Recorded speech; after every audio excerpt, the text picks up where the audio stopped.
Ahí está. Yo lo que tenía pensado antes de la sugerencia, a ver si está bien o escucho las sugerencias primero. Lo que le había planteado el año pasado, profe, a partir de el sentimiento de la amistad, a partir de Martín Fierro, relacionarnos con Juan Moreira y venir ya con las vanguardias y los cuentos y ver también el sentido de la amistad, más allá de toda la cronología de los movimientos literarios, ¿no? Pero por ahí va a apuntar, no sé si estará bien. Sí, está bien. A mí yo yo le voy a pegar un buen baile por todo el programa. Ay, pero La idea es la siguiente. A ver, la sugerencia mía es, ustedes vayan agarrando unidad por unidad, ¿sí? Hagan una especie de cuadro de relación entre... Se le corta, profe. No, a vos se te corta. ¿Vamos hasta acá? ¿Me sí, escuchan? Yo lo que digo es que ustedes agarren una unidad, hagan como una especie de cuadro sinóptico de cada unidad, qué es lo que ustedes consideran más importante. ¿Sí? ¿Vamos hasta acá? Sí. sí. Bueno. Luego, lo que quiero que hagan es que vayan relacionando. Ustedes saben que para mí lo más importante es que ustedes relacionen. Con esto no les estoy pidiendo que estudien absolutamente las 8 unidades a rajatabla. Pero sí, lo que a mí me interesa es que ustedes sepan bien la cronología. Ahí, Salma, la cronología la tenés vos en tus apuntes. Claro. Lo único que vos tenés que hacer es, yo no te voy a dar la cronología, vos la vas a fijar. Y la Sí, tenés sí, ahí. sí, lo que yo no sabía era si aparte de la cronología, digamos, preparar un tema en particular o desarrollar Bueno, toda la cronología en el final. ahí Directo. está. Ustedes preparen un tema, el que más quieran. ¿Sí? Esperen un cachito que le voy a abrir al perro.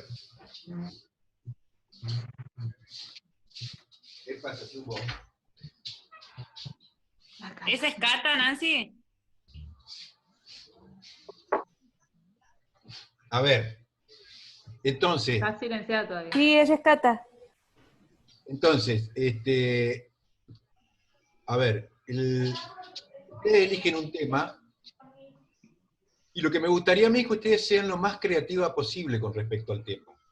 A ver, ¿se acuerdan cuando las clases eran presenciales que yo les decía, este es un buen tema para el final, ¿se acuerdan? Sí, Bueno, la idea es que ustedes relacionen que, por ejemplo, está bien, si ustedes quieren relacionar dos temas o dos autores dentro de una misma unidad, está bien, me parece genial. ¿Sí? Qué sé yo, hacer un estudio de relaciones y diferencias entre Martín Fierro y Juan Moreira. Me parece bien. Pero también lo que yo quiero, ese si ustedes quieren que sea el tema, ¿no? El tema de ustedes. Pero lo que yo quiero es que cuando yo les haga preguntas sobre otras unidades, que ustedes sepan relacionar. ¿Sí? ¿Por qué? Porque la literatura argentina es una en su conjunto. Al ser una literatura joven, piense que la literatura argentina tiene 200 años. No es como la inglesa, como la francesa, que tienen siglos, la italiana, que tienen siglos y siglos y siglos. Entonces, al ser nuestra literatura joven, pero a la vez muy vasta y muy buena, porque nuestra literatura es de las mejores del mundo, lo que yo quiero que ustedes relacionen, o sea, no que vean, qué sé yo, no sé, el Martín Fierro y Bioy Casares como si fueran dos casilleros totalmente que pertenecen a órbitas distintas. ¿Se entiende lo que digo yo? Sí. sí, profe. Lo bueno de esto es que yo les doy libertad a ustedes. A mí ustedes ustedes saben que a mí no me gusta trabajar con pautas prefijadas, o sea, lo que sí, buenos argumentos, cuando ustedes relacionen un tema con otro, un escritor con otro, sí una buena argumentación, ¿no? Una buena argumentación, buenos hilos de conducción, a eso voy. ¿Se entiende o no? Sí, ¿Les parece bien? sí. Ustedes Sí, lo han interesante es que hemos ido leyendo mucho, entonces, no, y ha sido de manera cronológica también, no ha sido desordenado, no ha sido desordenada la lectura. Entonces, eso hace que uno vaya teniendo ya nuestro amor. Articulándose. Sí, Sí, sí. sí, Claro. sí, definitivamente. Sí, hemos ido muy ordenadamente, unidad por unidad. Sí, Y bueno, es imposible que lean que lean todos los libros que yo les he dado, porque es imposible por muchas cosas, por tiempo, por costo, espero que ustedes a través de su vida sí las vayan completando, ¿no? sí.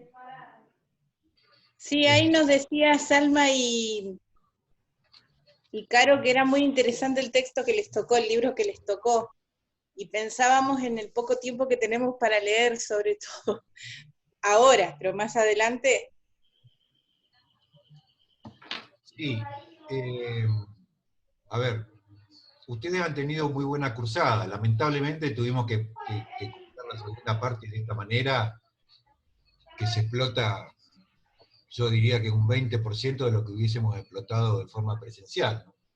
Pero bueno, es lo que nos tocó a todos. Así que ustedes han tenido buena cursada, yo más que nada lo que quiero es reafirmar esa buena cursada, que tengan una noción de todo el recorrido de escritores de la literatura argentina.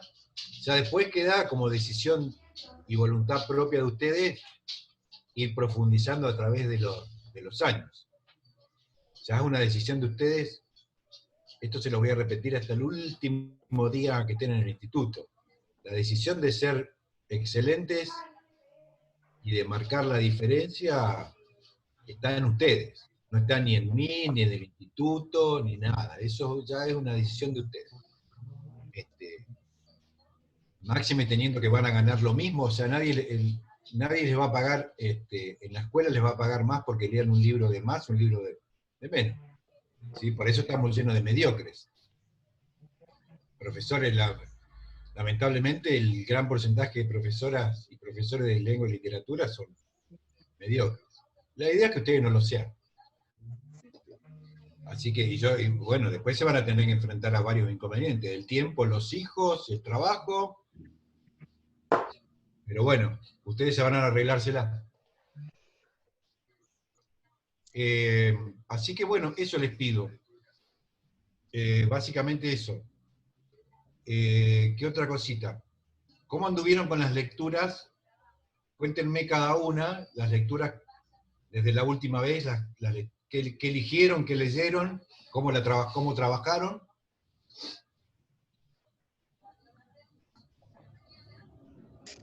Bueno, ¿quieren que empiece yo?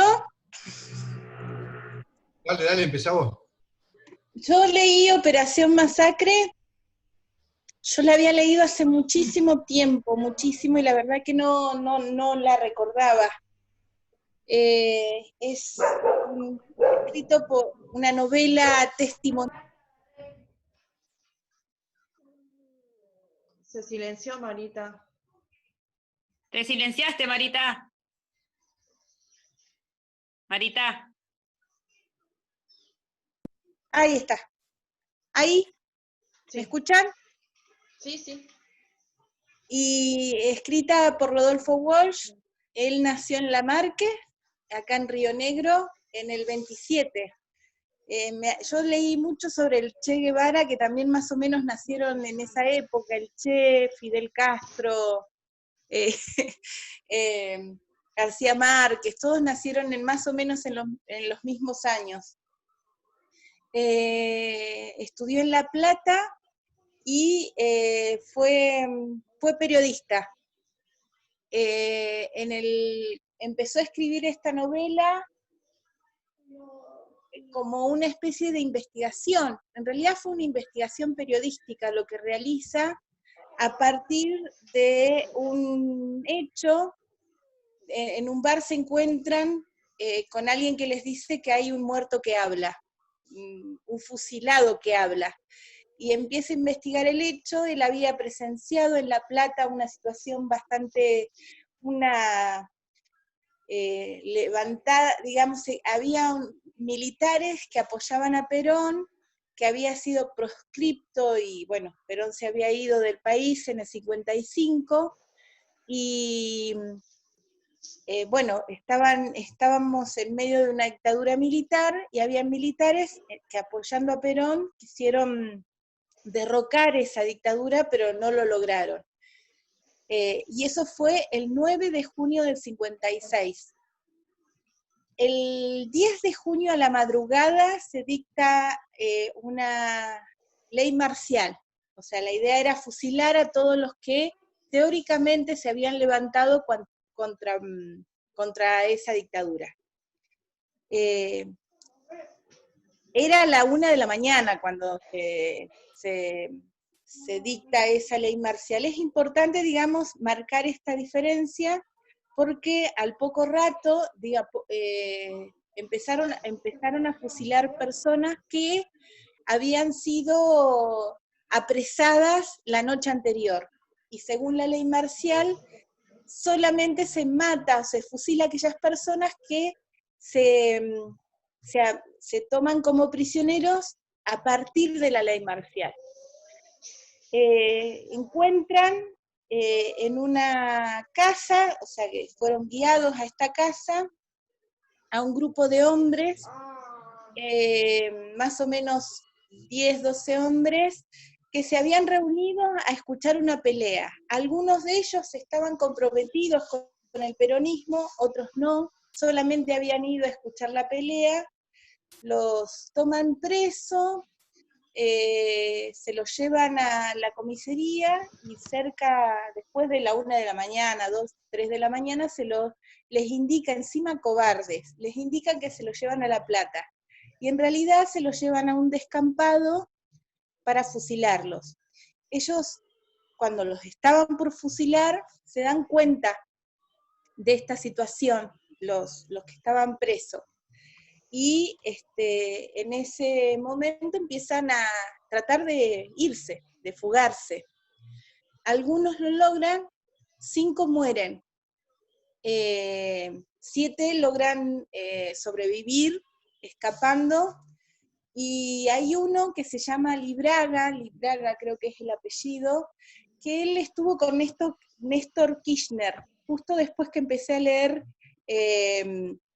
la novela. Una compañera de La Plata lo publicó, ella peronista, publicó ese encuentro. Y él hubieron 2 personas que se salvaron haciéndose los muertos, y uno evitó el tiro de gracia, y este tal Libraga no lo logró.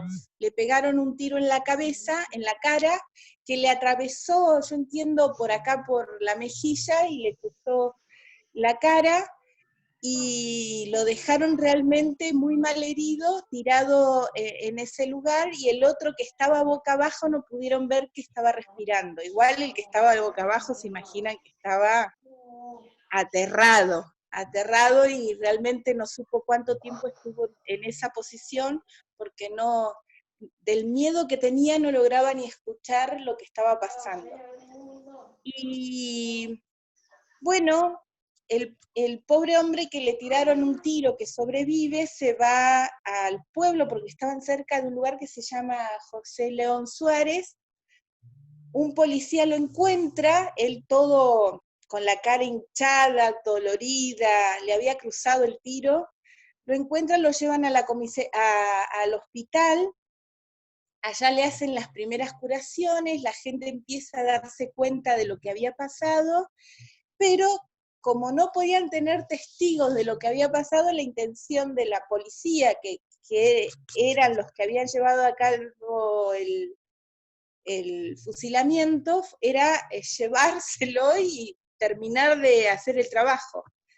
Pero necesitaban un papel que indicaba que ellos habían estado efectivamente en la comisaría para sacarlo y eliminarlo, porque eso implicaba una prueba.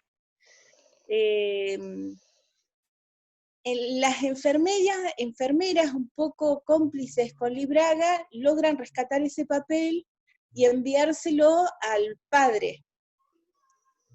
Mal herido como estaba, se lo llevan nuevamente preso y lo tienen en condiciones inhumanas, realmente, y el padre empieza a tratar de comunicarse porque la familia también no sabía exactamente el destino de este hombre, empieza a tratar de comunicarse y empieza a mandar telegramas reclamando al hijo y qué sé yo. La cuestión es que nadie le da una respuesta y empiezan a evadirlo. Bueno, el punto es que, lógicamente, como es de suponer, como ustedes entenderán, se hace un juicio, pero salen todos los responsables libres.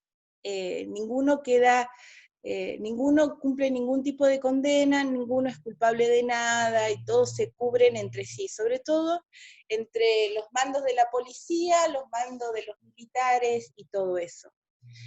Es realmente interesante el libro.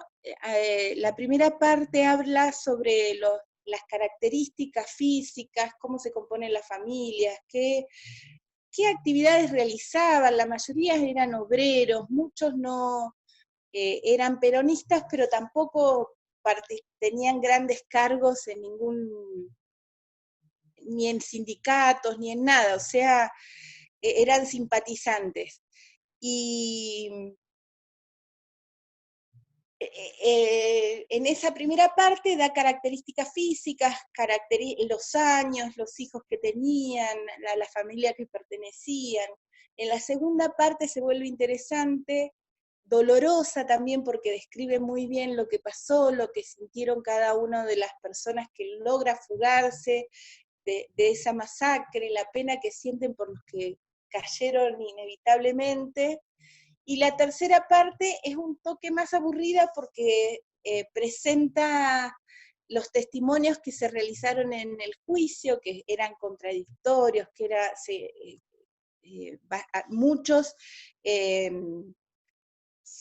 muchos de los que acusados cuando testificaban es como que se mandaban al frente, realmente aportaban pruebas para la defensa de Libraga, pero al final salen libres. Y el final les contaba hace un ratito, es como un análisis que hace Rodolfo Walsh sobre la situación. Consecuencia de eso, en 1970 como que lo secuestran y matan a Aramburu como castigo, como haciendo justicia, esa justicia que la justicia real no hizo. El libro, hay como 7 ediciones del libro que hizo el mismo Rodolfo Walsh.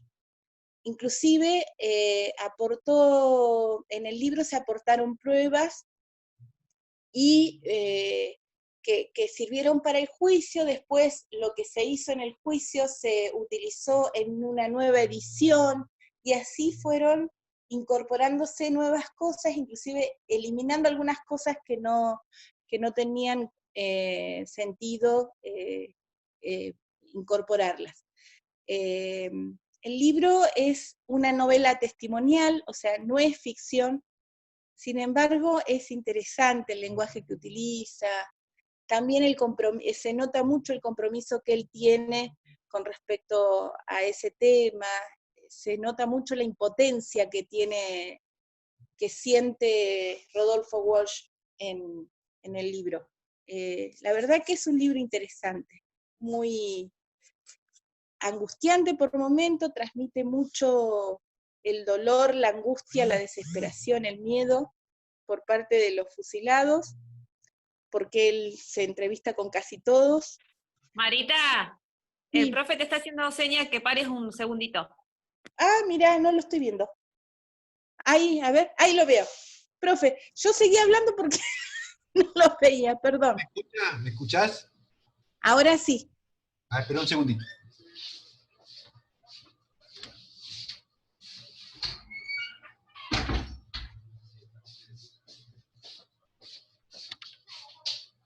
Bueno, acá este es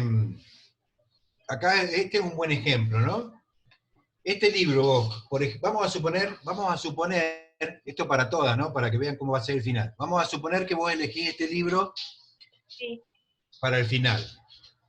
¿Vos con quién, con qué cuestión de toda la materia, de todo el recorrido de la materia? Esto es una pregunta para todas, ¿eh? Vamos a suponer que todas eligieron este libro. ¿Con qué otra unidad? Porque esta es una de las últimas unidades, Rodolfo Sí. Walsh, ¿sí? Si no la última. ¿Con qué la relacionarías vos? A ver, acordate que la literatura argentina nosotros la vimos a través de un contexto social, político. Sí, sí. Ahora, que no lo había hecho, profe, pero ahora que usted lo dice, puede ser que lo podría yo relacionar en el Martín Fierro. Pero claro. No lo había pensado, pero lo Y en el relacionaría Matadero. con el Martín Fierro. ¿Eh? En el Lo podés Matadero. relacionar con el Matadero, lo podés relacionar con Ajá, Fierro, es verdad. lo podés relacionar con muchas cosas. Sí. ¿Por qué? Porque, como bien dijiste, es una novela testimonial de Rodolfo Walsh. Y tiene que Sí. ver con una parte sangrienta de nuestra historia. De hecho, Rodolfo Walsh murió por eso. Lo mataron Sí. por eso. Entonces, la Argentina, al ser un país joven, tiene una literatura joven. Entonces, es muy fácil relacionarla. ¿Por qué? Porque un Rodolfo Walsh, así, combativo, contestatario, Sí. ¿sí? No surge de la nada, no surge porque era, a ver, porque era así de rebelde, como la canción. O sea, un Rodolfo Walsh surge gracias al Martín Fierro, o surge gracias al Matadero, ¿sí? Surge gracias a un Rosas y a un Sarmiento, ¿sí? La historia nuestra, la grieta nuestra es tan real, que viene desde entonces, no es que la descubrió, no es que la puso sobre la mesa, a ver, no es que la descubrió Néstor Kirchner y Cristina. Sí. En todo caso, el kirchnerismo, esté en contra o a favor, es el que puso las cartas arriba de la mesa. Es el que blanqueó la historia, ¿entendés? Por eso las divisiones en el barrio, las divisiones en una familia, porque antes del 2001 no se hablaba de esto. No. Era todo así, ¿viste? Con el peronismo se rompe se rompe un poco la victoria que tuvo, se rompe un poco la derrota que tuvo Rosas. Cuando Rosas lo derrocan, que triunfa el unitarismo, ¿sí? El país se hizo conservador. O sea, siempre estuvo bajo manos conservadoras, salvo un islote ahí que tuvo con Irigoyen, pero después fue conservador, militar. Perón llega y rompe. Entonces ahí se produce la primer grieta, ¿no? Claro. Yo hace un ratito leía la última parte, la última página, y habla exactamente lo que usted está diciendo. Habla de esta grieta, del odio que tienen entre clases, pero sobre todo la burguesía, el odio que le tiene al peronismo, y que y que hizo terribles cosas, como por ejemplo lo del cadáver de Evita, si chicas si leyeron Esa mujer. Esa mujer, claro. Dice, el gobierno de Aramburu, que es donde se produce la masacre, encarceló a millares de trabajadores, reprimió cada huelga, arrasó la organización sindical. La tortura se masificó y se extendió a todo el país. O sea, como que plantea esta cuestión que usted está diciendo. Esta grieta está súper marcada, como que estaba el país dividido en dos, y había un odio terrible que me hace acordar hoy a algunas manifestaciones debido a la hoy en la pandemia. actualidad se puede reflejar claramente esa grieta, Sí. la burguesía junto con las otras clases. Hoy se ve claramente eso. Sí, pero aparte eso, la violencia, combatir a través de la violencia, del desprecio, del odio, sí, es un... Sí, ahí se abrió se reabrió una grieta que con Perón era pequeña. ¿Por qué? Porque era un pueblo sumiso. Claro. ¿Sí? Los conservadores ricos y los peones argentinos. ¿Sí? El hijo del trabajador no podía pasar más de allá de la primaria, y era normal, esa era la normalidad. Con Perón se abren un montón de cosas nuevas, ¿no? Y con Evita ni hablar. Con Evita era la yegua del momento, terrible yegua, no solamente que les hizo la vida imposible, sino que hizo que la mujer pueda votar. O sea, imagínate 70 años atrás lo que habrá sido eso. Sí. Así que... Ya el quiebre también en el contexto histórico y también y político comienza cuando Perón en la plaza, o sea, cuando lo arrestan, ¿no? Y que los propios trabajadores, y que él le da derecho a los trabajadores, al sindicato, ahí ya empieza como la grieta también de darle derecho a la clase baja o clase media. Claro, en realidad él cuando era secretario de Trabajo, ministro de Trabajo antes, a partir del 43. Rodolfo Walsh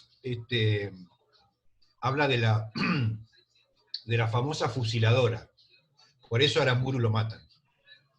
Porque entre los peronistas le decían la famosa revolución fusiladora.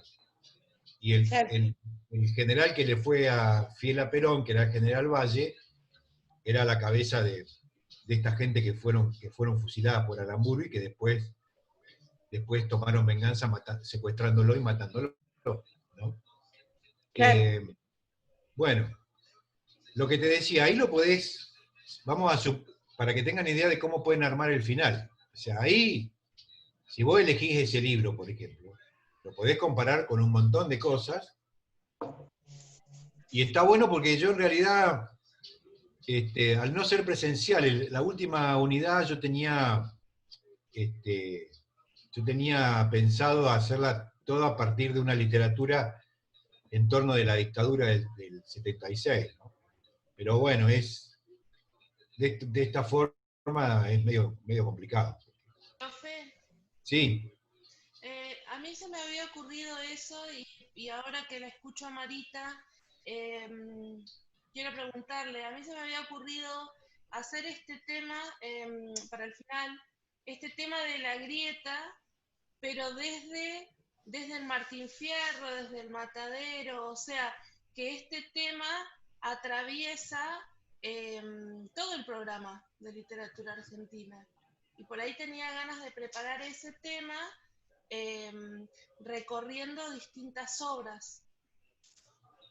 Sí, en las vanguardias también se ve, no de la misma manera, pero sí se notan entre los autores las diferencias entre los autores más conservadores que los que no son tantos. Pero por ahí la grieta específicamente política, porque desde los unitarios, los federales, o sea, la grieta atraviesa toda la historia argentina y toda la historia de la literatura argentina. Por ahí a mí se me había ocurrido encarar ese tema. Sí, ojo que lo especial de la literatura argentina es que hay una mezcolanza, porque ustedes fíjense que la literatura argentina nace bajo un 100% efecto de la influencia europea. ¿Sí? Es el día de hoy que nosotros escribimos como los europeos. O sea, no hay una identidad netamente argentina en la literatura argentina. ¿Se entiende? ¿Me Profe, escuchan? una cosita, en un minuto se va a cortar. Entran con la misma información que les di de vuelta. Ok, ¿Entramos con la misma contraseña? Sí, sí, todo lo mismo. Bueno. ok. No, lo que les decía es que, ojo en caer, no hay que caer en que la literatura argentina es todo unitarios y federales y macristas y kirchneristas. No, pero por ejemplo esto que decía Marita, esto bueno, sobre todo de Evita, o sea, hay varias obras en las que se ve esta grieta o sea, el estar de un lado o estar del otro. O sea, la típica... Aparte, ojo, porque tenemos escritores geniales, como Cortázar, por ejemplo, que era antiperonista, y sin embargo, tiene un pensamiento de izquierda, procubano, ¿sí? Un Borges que era súper antiperonista y antirrosista, y sin embargo, es un tipo que ayudó a formar la CONADEP, ¿no? Entonces, ojo, porque hay escritores que son geniales, Bioy